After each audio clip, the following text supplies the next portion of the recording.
Well, we are back for another episode of Fertility and for the podcast. I'm your host, Brittany Jackson, and as you can see and you will hear, I am not alone. I'm so fortunate to have Nicole Lange, who is now a part of our community. We have some things about her, though, we need to get into to kind of the stage for what we're talking about. A lot to unpack, as always, because nothing in our space is ever easy.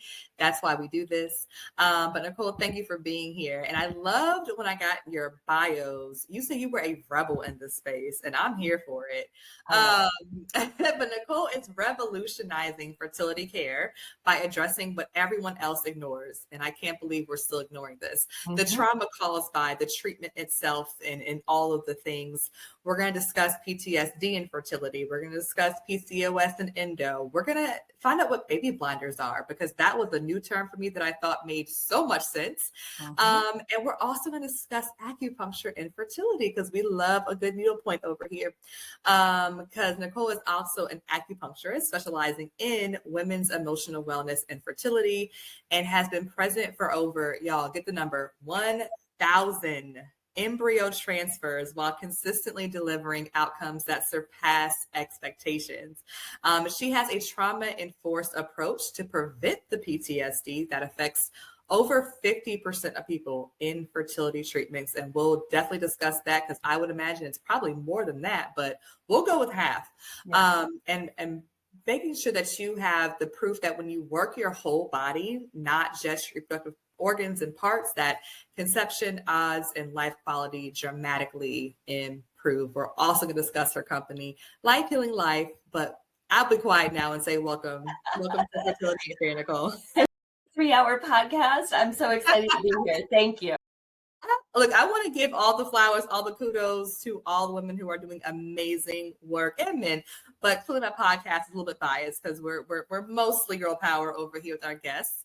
So yeah, whenever we have someone who says, yes, I will speak to a stranger. Yes, I will give my expertise and my skill set and my passion. Like, we're just so thankful. So I want to make sure we have mostly all of your good bio points, because they're important. I'm so glad to be here, and I've really enjoyed listening to your show. Thank you. Well, let's go ahead and dive in, because again, we could be here for quite some time. We always need parts 2, 3, and 4. I feel like every single episode feels that way. So let's jump in. So first things first, I ask every single guest, how are you currently defining yourself in this place called life? Words, phrases to get to know a little bit more about who you are for our audience. Yeah, I'm in a really fun stage, at least it is for me. I am fully perimenopausal and in an age where we're starting to talk about it and have more science and resources. And so I love learning. So the opportunity to learn a whole nother level of women's health and dive in, that is the season I am in my personal life. And I've really enjoyed the author Lisa Mosconi. She's a researcher's work on the different phases of brain brain hormonal connections. And she talks about perimenopause being a time where we prune off the caregiving and start doing self-exploration and caregiving to the greater community. So that is absolutely my season. And I'm connecting with my friends. I'm doing podcasts. I'm connecting with strangers around the world on podcasts. And it is a really phenomenal stage to be in. It sounds like it. And I love that this is the vibe that you were getting from perimenopause, that, because for someone else, it might be the complete opposite. But I love this for you.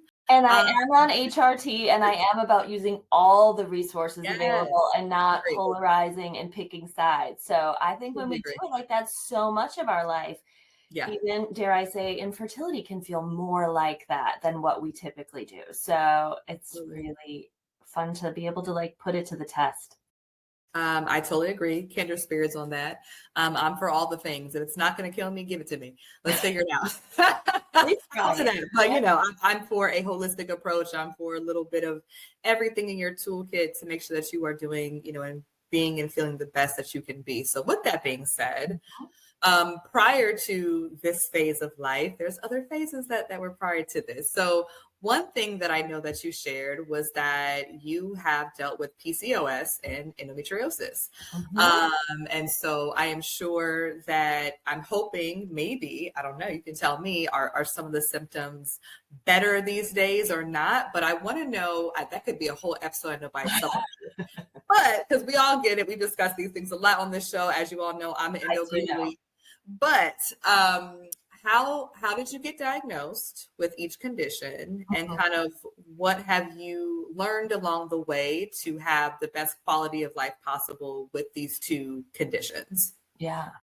I mean, I basically self-diagnosed, and then my doctors were like, oh yeah, you do have that. So I think that's what a lot of us do as we're advocating and if we're into paying attention to our body signs. But I had this stereotypical, I think, experience of got my period. It was miserable, flooding through everything, like just in agony. I would lose so much blood. It felt like my legs were going to give out from under me, just feeling exhausted. And so coming from a really strict Black and white parochial upbringing, I snuck off to Planned Parenthood with friends and got a birth control prescription so I could try to manage the pain and the bleeding. And I did that for many, many years because I was not steeped in holistic medicine. I was not like a kid that grew up in a family that was all about this sort of thing that I do now. And I did that and I was like, okay. And my period just slowly, my withdrawal bleed on my sugar pills just slowly went away. And then I didn't have a period. And it turns out in hindsight, that was probably the polycystic ovarian syndrome kicking it as I went into my 20s. And by the time I got off birth control pill, as I was getting married in my mid to late 20s, I didn't get a period back for 2 years. I was off birth control pill and it just didn't come back. And so at that point, I was also in acupuncture school. And I had come to acupuncture school for all sorts of other things. Reproductive stuff wasn't really on my radar, but sexual wellness was, because part of what brought me to acupuncture school was a sexual assault and a lot of childhood trauma. And so I was looking for things to connect the dot between things like complex PTSD and sleep and digestion. And it turned out hormones and periods were just like, add that on top of the list. And so when I didn't get my period back, I was like, oh, this is one more thing. And so I slowly worked on holistically getting a cycle back. And it was like, 90-day cycle, 60-day cycle, 40-day cycle. But it was coming back, trending in the right direction. But still my whole period was like a half a day of spotting some months or some cycles. And so I'm also a really good testimony for, like, you do not have to be perfect. I think it's so easy for us when we enter the infertility space where once we're like, this isn't happening, all of a sudden, all these normal variations that are very human start to be like, that must be a problem. That must be a problem. And that's what I thought. I was like, this is going to be a problem. Yeah. But thankfully, I was doing holistic medicine for all these other reasons. And by the time my husband and I decided to try to have kids, I had like a 35-day cycle with a day of spotting, and I got pregnant. So it's slightly obnoxious how I got pregnant right away because I did not anticipate it. I thought, no, there's so much further that I have to get. And at that point, I graduated and been doing some fertility extensive training. And I was like, this is good enough. And so that's really one of the things that I love about Chinese medicine is it recognizes that this is a medical condition, but also there are continuums of sensitivity. We know people that are very out of balance that are popping out kids left and right. And we know people that are like pristine lifestyle and doing everything right. And it's like their body's saying no. So there's just these continuums of sensitivity to different sorts of issues that can be going on that really ain't fair. Like, I love the title. It's like, it's really not fair. No other way to put it. It just ain't. It's the perfect way to put it. Yeah. So did you find that you were able to, I know they both can be, right, chronic conditions, right? Because, do you find that now currently that you feel like you are, healed from both conditions? Do you think that there's still, because here's the thing, we could do our very best, you know this, and some days it's everything's working for your good, and you feel good. You're like, wow, this is okay. This is like how life should be. And then you have some days where you do the same exact thing and you still feel like a truck hit you. Yeah. But do you feel like you have got to a place where, okay, I could manage these two things? I do have more, good days than bad. And I've kind of learned how to, I won't say trick the body, or because it's not tricking. It's healing your body from the inside out. It's training your body, how to best be itself. So do you think you've done that at this point? Yeah, I would think, I mean, to me, I'm like, the word that came to mind is like hack your body, it's like, Yeah. because both of these conditions are what are called polygenetic, right? So there's like lots of little genetic changes that add up to predispose people to both endo and PCOS. And then we have certain lifestyle things that can like flip the switch over certain experiences, certain kinds of even generational trauma. And so yeah, it really is about you're not going to change that. You have these multiple genetic markers that predispose you to PCOS or to endometriosis, but you can recognize that you have that and know what that means, and then hack that and work with that. So I absolutely have way more good days than bad, but I also have had laparoscopic surgery for my endo. I am on HRT to shut my still cycling irregularly perimenopausal body down so it's continuous, so I don't have that rise and fall of estrogen that was still feeding into my endo cycling and all that inflammatory cascade that goes with that. And so, and my daughter's on the other side of the spectrum. I have a kiddo who got her period when she was 11, very endo-y. She's given me permission to share this with people and talk about it publicly. But I was like, you're going on birth control right away, continuous. We're not just going to let that keep on spreading. And there are other ways to deal with it, but not so much in an 11 and a 12-year-old, Yeah. So, here I am at this side of the spectrum, not letting my endo cycle with continuous HRT. And of course, a lot of other big picture things, which I'm really excited to talk about. But that's the reductionist treatment that I'm doing for that particular part of my genetic predisposition. Yeah. And then for the polycystic ovarian syndrome, that's again complicated, multi-genetic, but it is a predisposition to having blood sugar issues really at the bottom. And I eat really well. I mean, I'm an acupuncturist. Of course, I go through McDonald's drive-through sometimes. Of course, I have a cocktail sometimes, but I'm a very moderate, balanced, lots of plants. I am just skewing right towards pre-diabetic, So it's one of those things that I think the definition to me of living well is like knowing what we have and not being shamed for it. Yeah. Not feeling like it's a failure if we can't just fix it with diet. It's like, no, you can definitely help these things a lot, but that's not the same thing as like, I'm done with that, or now it's gone, which is so freeing to let go of that narrative and not try to aspire to it. Yeah, no, absolutely. And I think, again, I'm glad that there are more conversations about it. I'm glad that people are, on some level, just more aware of PCOS and endo and all the different things. And we have new definitions for them now. And we know that it's not just a period condition and, all these different things, right?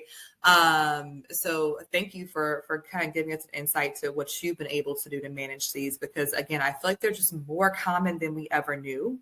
So I want everyone to just hear different pieces, and, everyone's story is different. Everybody is different, but I think to hear a more holistic approach to it, because I think a lot of us I wish that I had, this information and this set of facts, 10 years ago, even more, my period, I'm same as you first started, it's always been horrific. So, I know endo can be silent, and that's a whole other scenario, right? But for us, it wasn't, we just didn't know, and no one was telling us to look at this thing. And I didn't even know what the word was or what it meant. And I was in my 30s when that happened, it's crazy. So, so getting into, I want to talk about creating fertility and wellness on one side versus treating infertility. Yeah.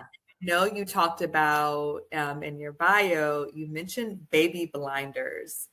And I was like, wow, because I've said on this podcast, I've said to people in general, to that point of the endo, I wish I knew what I knew, now then, because I think what we're going to dive into is that, when you get connected, let's say to a fertility specialist or a reproductive endocrinologist, I mean, their job is to get you pregnant for the most part, right? And that's their job. Very reductionist, siloed.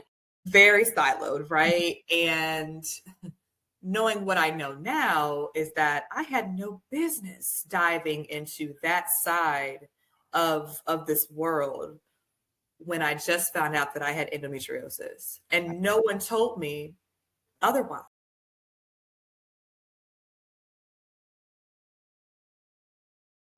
It's not gonna matter, and I have fibroids, all that. Oh, these things don't matter. They just happen in the body, and we can do some surgery, we can give you some hormonal medication, but it's not going to affect you doing any of the things that you're doing. And we know maybe you want to have a baby first before you take care of yourself.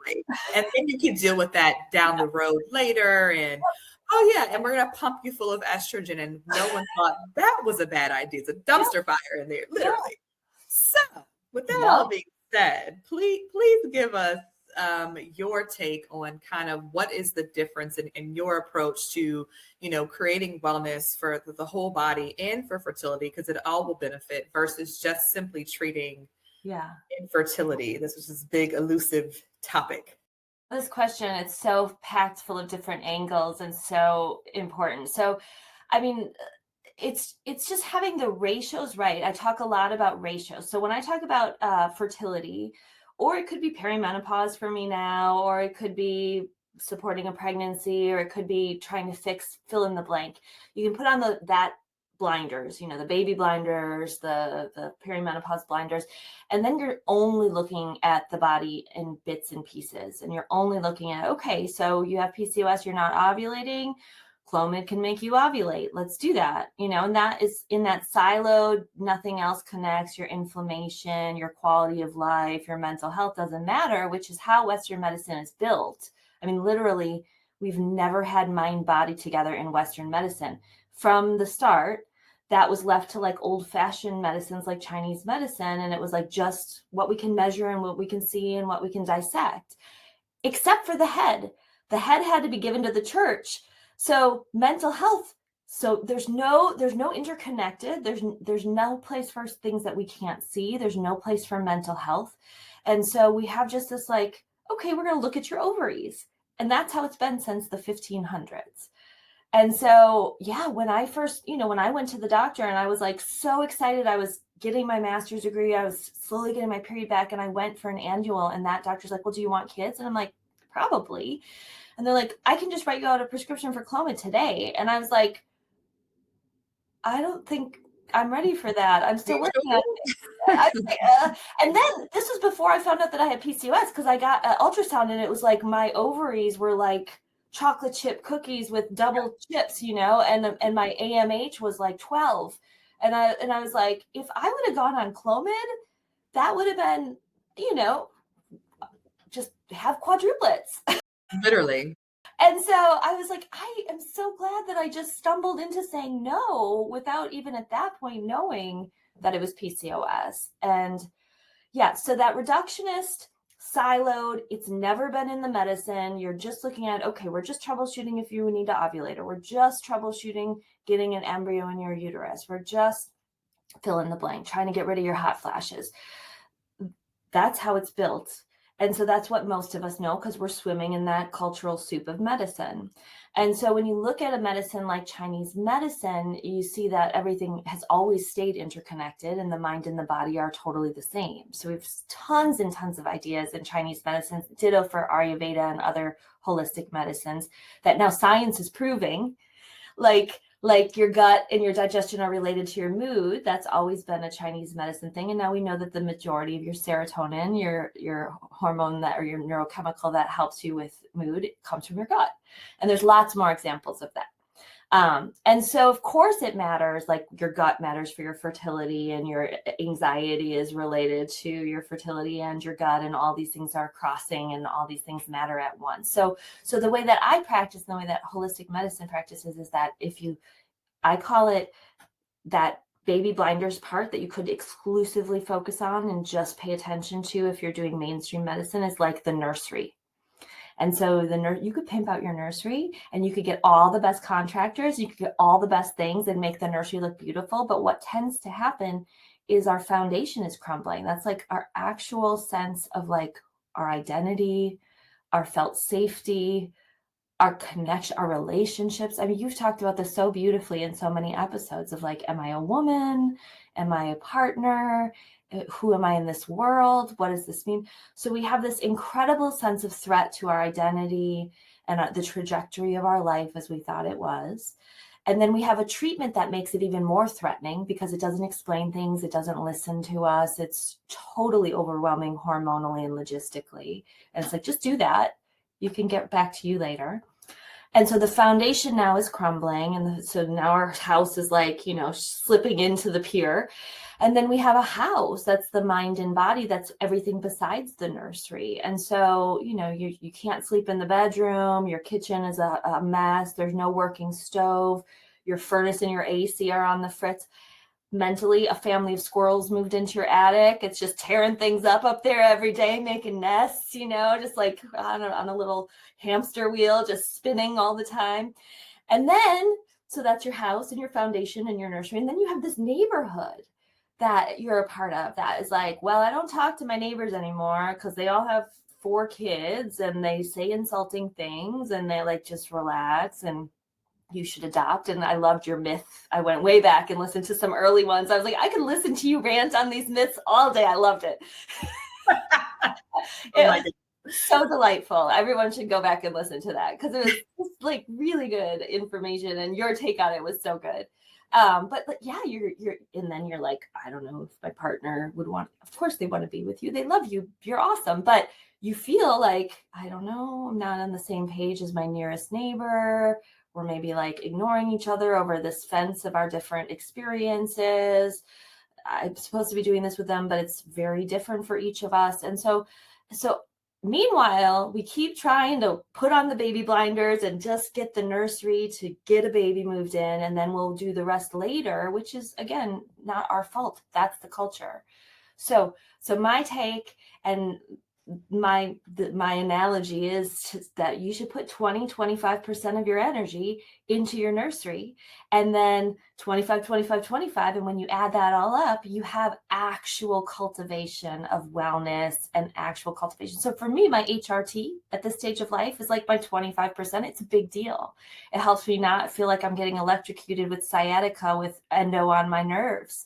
But if that's all I did and I fixated on it, I'd be a mess instead of like going out with my friends and singing karaoke and working on my sleep hygiene and eating good foods in my neighborhood and all of these things. So that's what I want more people to understand, and that it's not just like extra and like a bonus and like a fluffy way to do it. It's like actually the best science-based, evidence-based approach to fertility in this day and age when we know it's all connected.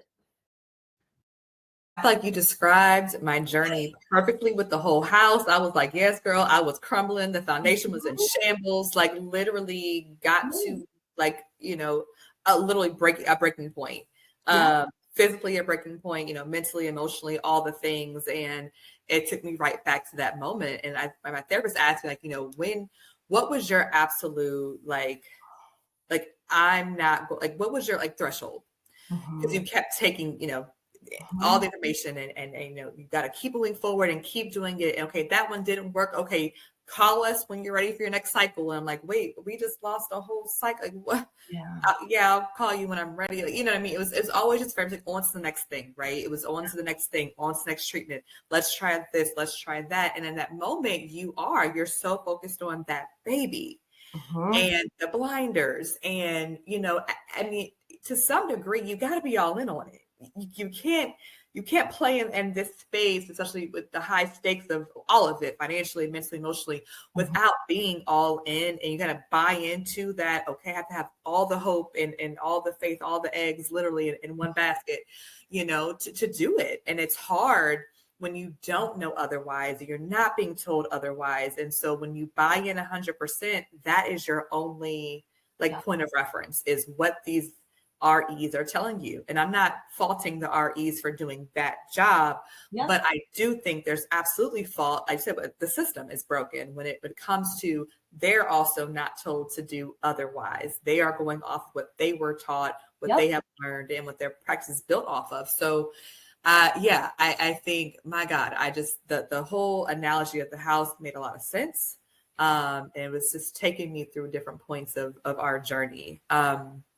And you mentioned, like think about like your RE's not trying, but like their training is like, let's jackhammer your foundation a little bit, and it's like literally. You just had a chemical pregnancy and it's devastating and you're out of embryos now and you'd have to go into the next slimmer now. If you want to stim, let us know, call the billing when you're ready to pay for that. And it's like, it's so unnecessarily harmful. And it's just the way the system is built. I say all the time, like, no individual is trying to be awful, but the system is like an abusive partner. It's like there's so much. It's toxic. It's so toxic. Like withholding and like deferring your needs and wants for something else that somebody's telling you is more important than that.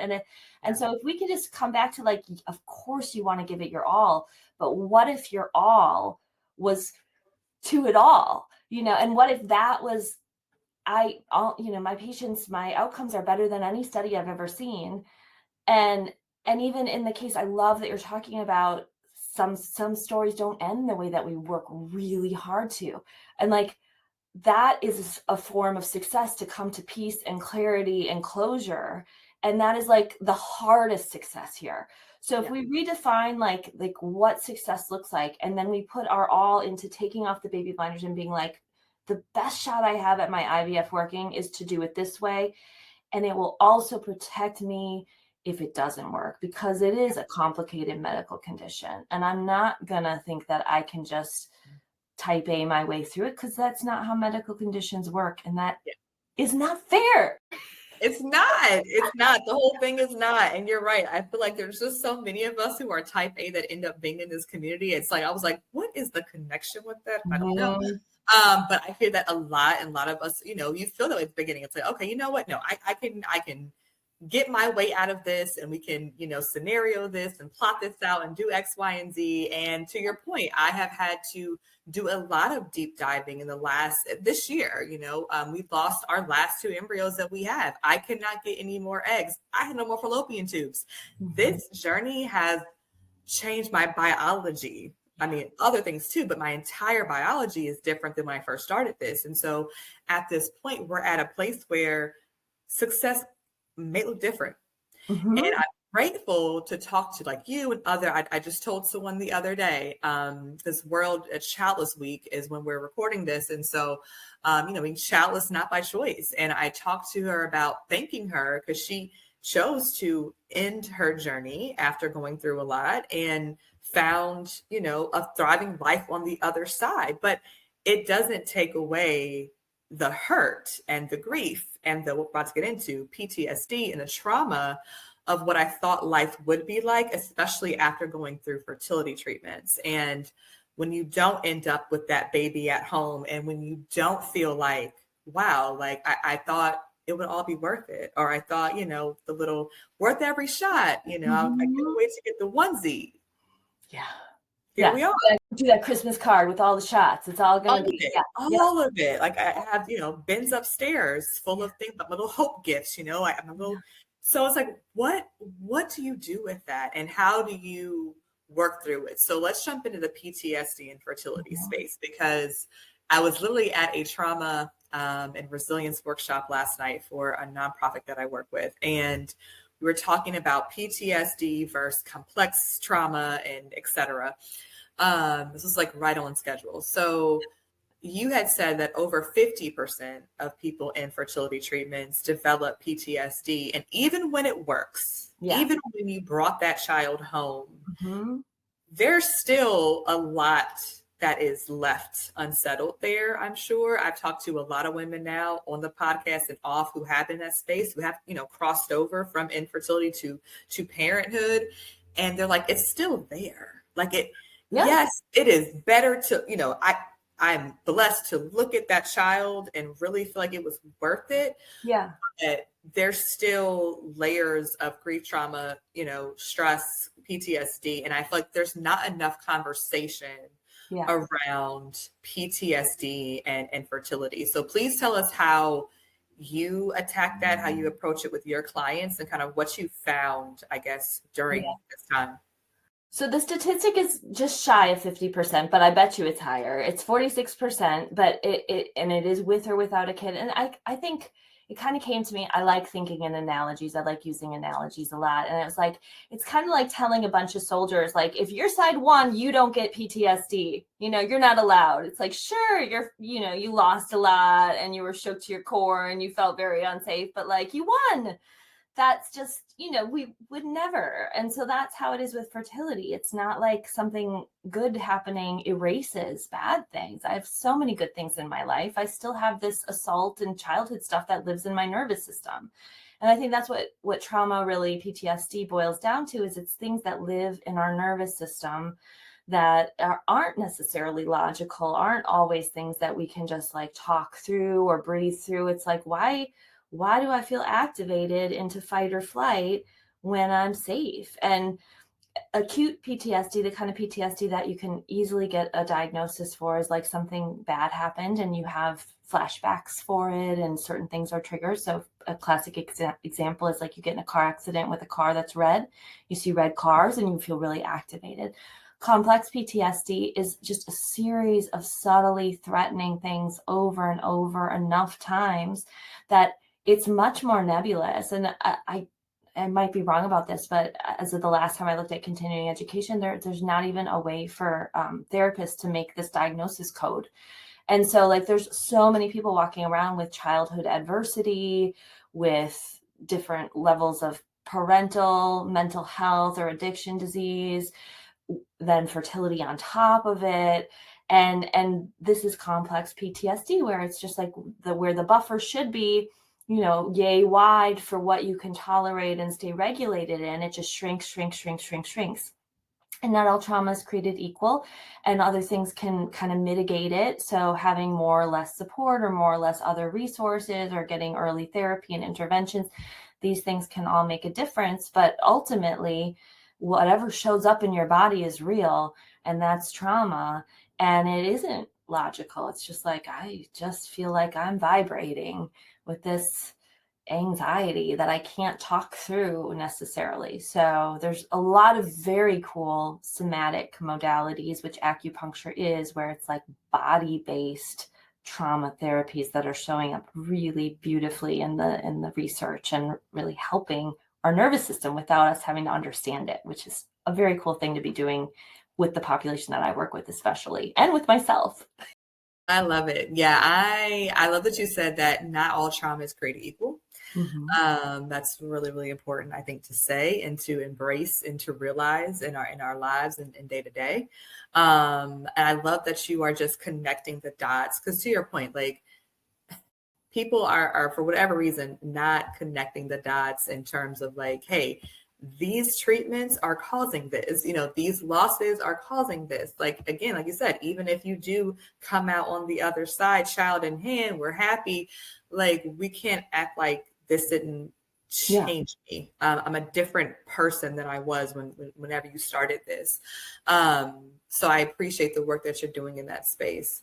Let's get into acupuncture and fertility. So I always say, like, fertility literally brought acupuncture to my life because of course I'd heard about it. I had thought about it for years. And then of course, when I started doing more research and finding out that you can, there are things that you can do, to help during your fertility, either your cycle or just with, working with your treatment plan, before retrieval, after a transfer, all these different things. I was like, wow. So it brought me to it, and I've, kept it around as one of the tools in my toolbox to use when I need it. So tell us a little bit about how you kind of decide, okay, what certain paths do my clients need? Is acupuncture truly for everybody? And people are scared of needles and they have all this hesitation around it, all the things. But, how have you kind of made this a really core part of your practice? Yeah, that is a great question again. So it is not for everybody. So one of my favorite studies on acupuncture during IVF was where they had couples go off-site on the day of their embryo transfer with an acupuncturist they've never met, and it actually decreased the pregnancy rates in that group. And I love that because there's over a dozen studies that say acupuncture is very helpful. And the conclusion was there's enough that show that it's helpful. There must be something about the design of this study that shows that it's like something else was going on. And it was that it was a stranger stabbing you with needles, driving to a place you'd never driven before. Like, shocker. That's so intuitive. Oh my And God. so you can absolutely, and that's like such a baby blinders moment where it's like some people will call me and they'll be like, I hate needles. I'm terrified of acupuncture.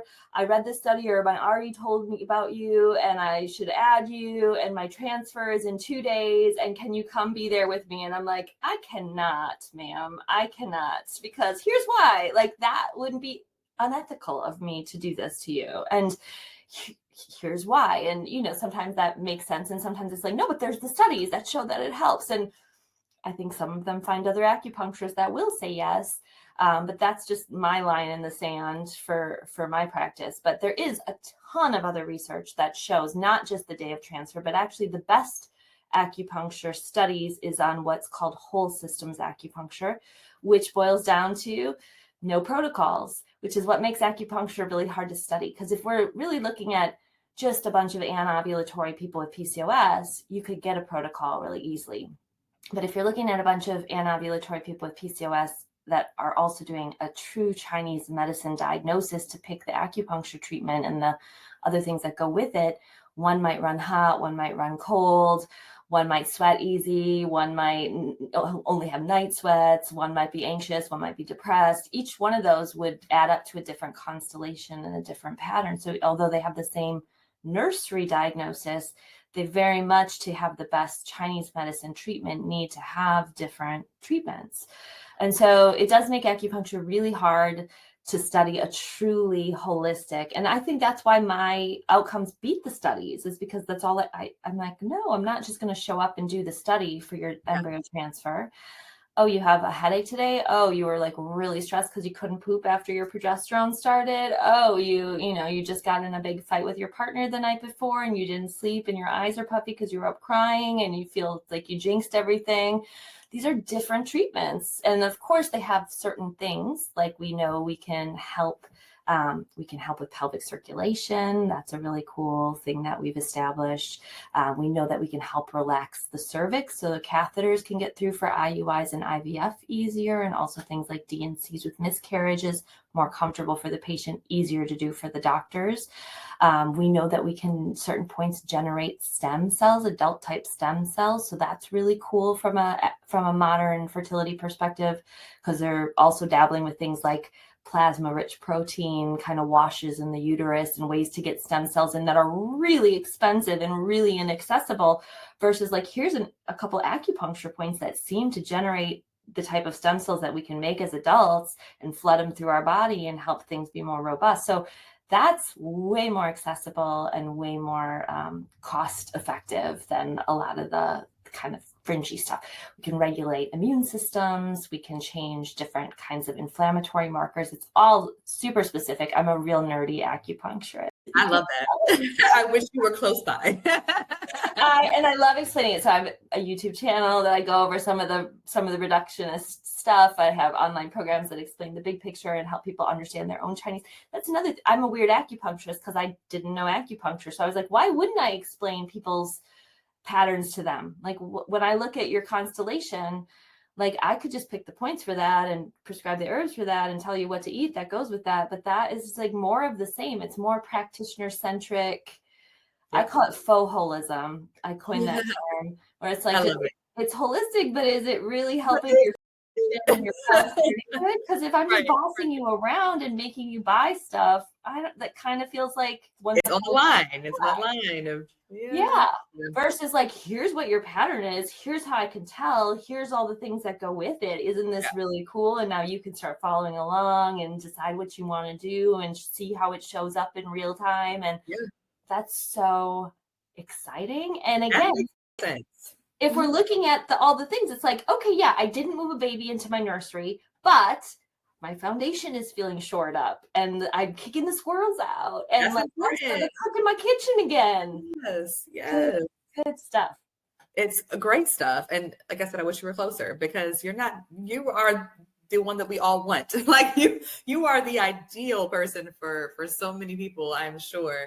So if somebody was like, okay, I think I want to find someone in my area, what are the, I don't know, 2 or 3 like core questions if they're going in there discussing fertility wellness, like what are some of the core questions that you would have someone ask a acupuncturist to make sure that they might align with someone who is kind of in our thinking bubble with the holistic approach to it? I mean, it's like a vibe check. Of course, there's certain education, but it's like if you get the feel that somebody's like going to shame you for like, oh, you're doing hormones, I just think you could do it without birth control. It's like, nope, thank you next. Like that's a thank you next moment for sure. And for me at least, because again, it's like, why would we pick sides when like what one side is good at, the other one's not, and vice versa? Like Western medicine is very good at troubleshooting reductionist things and having like specific treatments a lot of times, not always, but a lot of times. And Chinese medicine, not so much. Like I'm not going to fix my broken arm or my strep throat with Chinese medicine. And so, but Chinese medicine is really great at all the connecting the dots, mind, body, multi-system, polygenetic, all the stuff that we mostly deal with, especially as people with cycling hormones and ovaries. So yeah, I would do a check. I would get a feel. And the same thing for like, if you're looking for a midwife or an OBGYN, if you're looking for a doula, if you're pregnant, if you're looking for a therapist to work with, like if somebody's I have a whole blog post I can send you to put in a link about like what is faux holistic. Like if it's about their values or how they feel about what you should do, it's not truly holistic. It's like, do you want to do hormones? Are you open to, do you want to do the fastest thing? Do you want to do the cheapest thing? Do you want to do the most natural thing? Like all of those things are right for different people. But when people ask me like, what would you do, Nicole? I'm like, you're not an acupuncturist. I can't. A 47-year-old acupuncturist. So, like chances are it doesn't matter what I would do because that's just neither here nor there. It's neither here nor there. So getting into discussing we've discussed it in a little bit here and there, your practice, your business, Life Healing Life. So tell us a little bit about that and when you started it, and, kind of what are the most, I guess, rewarding parts of the work that you're doing and how can someone connect with you if they want to learn more about your company? I love every little bit of it, like the hard stuff, the exciting stuff, the joyful stuff, the mundane stuff. Like my grandfather was a motivational speaker and I paid to go see him because he's also a little bit sexist and wasn't telling the girl grandchildren his thing. But he was like, make it a goal to like, just put it out there and like, let your brain, let the universe, let whatever connect the dots to like lead you. And I was like, I want to do something that I'm really good at that uses all my interests. And it's like, I thought about being like a pastor for a hot second. I thought about being a teacher for a second. I thought about being an interior decorator for a second. I was going to be a geneticist before my own trauma. I'm really fascinated with the human body. I'm really fascinated with psychology. And so like, that's my practice is all of those things. Even my clinic is really pretty. That matters. That's part of the treatment. So yeah. So I think, I don't even know where this question was going, but I love everything about it. That's what it was. And I've had wait lists because I am weird in so many ways and delightful ways. And so that's when I decided to start making online content so that I wouldn't be bottlenecked, because people can get good holistic care, whether it's acupuncture, massage, yoga, Ayurveda, and good Western care, but they need to know how to like put it together and get to the foundation and look at it as a whole. So that's what my online education is really about, so that you don't have to go through me. And I make it like super inexpensive, and a lot of it is free, and I work 15 to 20 hours a week making it without getting paid yet. Someday it'll make money, but it's just a passion project. So if people want to check out, I've got lots of information available all online. And then again, find an acupuncturist if that's what you're looking for. Check out their credentials, of course, and then make sure that they feel truly holistic. Thank you so much. I know, again, it's hard to wrap up, and I feel like we can keep going because there's more things that we have to ask. But thank you, Nicole, for being a part of our community. Thank you for being a resource. Thank you for being a light. Thank you for bringing the facts that we need, because my goal here is to help somebody else in the beginning of their journey. We don't want to have, years go by, 10 years, 15 years plus, trying to get diagnosis, trying to, figure it all out by ourselves, and, trial and erroring our bodies and our minds and our spirits. We want to help someone else, not have to kind of walk the path that a lot of us have had to walk, because there just really wasn't the information or the people out there to connect the dots for us. So thank you for doing that. This is season 4. This is going to be wrapping up very, very almost to the end of season 4. I'm super excited to just see what comes next of all the work that we've been doing and all the people that we've been connecting with. But I'm thankful. I think, as you mentioned, we have lots of episodes to go back to. So, make sure you check us out, Fertility Fair, on everything. Go back, listen to past episodes, check out some of our YouTube episodes in the last. I missed one. I was just walking the dog being like, yes. Oh my God, I can't remember. I was like, you mentioned the adoption one. I was probably on a rant. This quite early on. I was angry. I was dabbling all the episodes before I'm a guest. So I just. Yes. I appreciate you. I was in the different spaces, and it's so interesting to go back now and play where I was then and where I am now. You like locked it in different moments. Yeah, there's a lot happening. There's still a lot happening, but it's different. I have different tools now, different person now. But yes, go back, follow us, check us out. If you have anyone that you need to connect the podcast with, please make sure you tag, like, subscribe, and share with someone else. And you all heard it. If you want to connect with Nicole, with her company, get into her free resources. Free is the optimal word. I mean, pay her for her services, but whatever you can get for free in this space. Yeah. Lifehealinglife.com is my website. Look, I'll give you the link. Yeah. All right. Well, as I always say, I hope you're well. Hope you can be well. And if not, find a way to be well. And I'm your forever friend in fertility. So stay hopeful.